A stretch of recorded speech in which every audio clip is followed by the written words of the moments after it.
नमस्कार, तुम्हा सर्वांचं आपल्या स्टडी पॉईंट या यूट्यूब चॅनलमध्ये स्वागत आहे। तर अंगणवाडी सेविकांना ग्रॅच्युइटी निवृत्ती वेतन निर्णयाची अंमलबजावणी लवकरच। राज्यात 2 लाखांवर अंगणवाडी सेविका आणि मदतनीस असून त्यांना 2.25 लाखांपर्यंत सेवा उपदान ग्रॅच्युइटी तसेच निवृत्ती वेतन देण्याबाबतचा निर्णय 2024ला सर्वोच्च न्यायालयाकडून देण्यात आलेला आहे। याबद्दल संपूर्ण सविस्तर माहिती या व्हिडिओच्या माध्यमातून जाणून घेणार आहोत। तत्पूर्वी तुम्ही जर आपल्या स्टडी पॉईंट या यूट्यूब चॅनलवरती जर नवीन असाल तर आपल्या या चॅनलला लगेचच लाईक आणि सबस्क्राईब करायला विसरू नका। चला तर मग वेळ वाया न घालवता अंगणवाडी सेविकांना कशा पद्धतीने ग्रॅच्युइटी व निवृत्ती वेतन निर्णयाची अंमलबजावणी कशा पद्धतीने होणार आहे ते या ठिकाणी आपण जाणून घेऊया।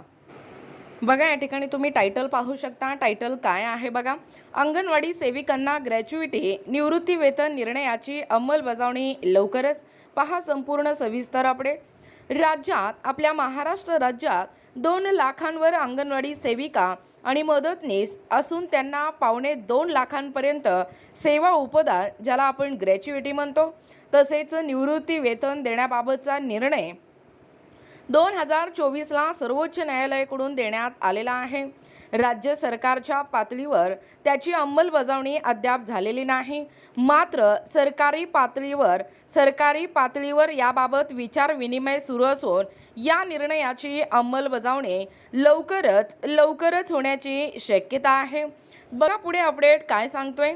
सेवानिवृत्त अंगणवाडी कर्मचाऱ्यांना दरमहा निवृत्ती वेतन व उपदान देण्याबाबतचा प्रस्ताव हे वित्त विभागाकडे सादर करण्यात आला आहे। त्यावर शासन स्तरावर विचार विनिमय सुरू असून त्याबाबत अद्याप निर्णय घेण्यात आलेला नसल्याबाबत विधान परिषदेत प्रश्न उपस्थित करण्यात आला।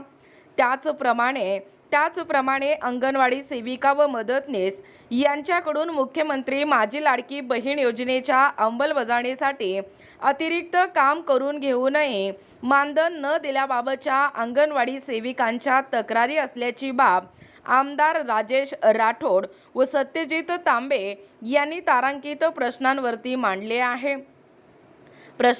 मांडलेला आहे। यावरच महिला व बालविकास मंत्री आदिती तटकरे यांनी दिलेल्या उत्तरात मुख्यमंत्री माझी लाडकी बहीण या योजनेअंतर्गत अर्ज भरण्यासाठी प्राधिकृत करण्यात आलेल्या अंगणवाडी सेविका किंवा अंगणवाडी पर्यवेक्षिका यांनी भरलेल्या या अर्जापैकी पात्र लाभार्थ्यांच्या नोंदीनुसार प्रोत्साहन भत्ता अदा करण्यासाठी आयुक्त महिला व बालविकास पुणे यांना निधी वितरित करण्यात आलेला असून त्यानुसार प्रोत्साहन भत्ता अदा करण्यात आल्याचे स्पष्ट केले।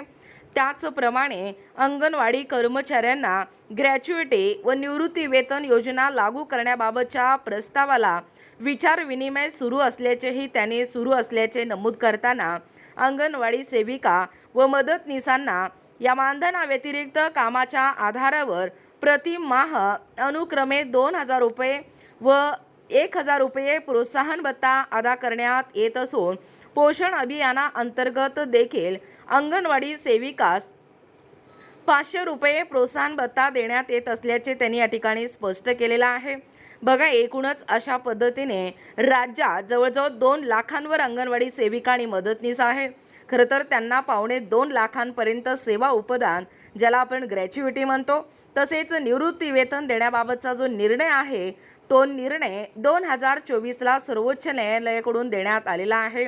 लवकरच अंगणवाडी सेविकांना ग्रॅच्युइटी आणि निवृत्ती वेतन या ठिकाणी निवृत्ती वेतन निर्णयाची अंमलबजावणी होणार आहे। याबद्दल संपूर्ण सविस्तर माहिती या व्हिडिओच्या माध्यमातून जाणून घेण्याचा प्रयत्न केलेला आहोत। अशाच प्रकारचे नवनवीन अपडेट पाहिजे असतील किंवा तुम्हाला जर आमच्या अध्यापनाचे व्हिडिओ आवडत असतील किंवा तुम्ही जर आपल्या स्टडी पॉईंट या यूट्यूब चॅनलवरती जर नवीन असाल तर आपल्या या चॅनलला लगेचच लाईक आणि सबस्क्राईब करायला विसरू नका। भेटूया अशाच पुढच्या नवीन व्हिडिओमध्ये। तोपर्यंत धन्यवाद।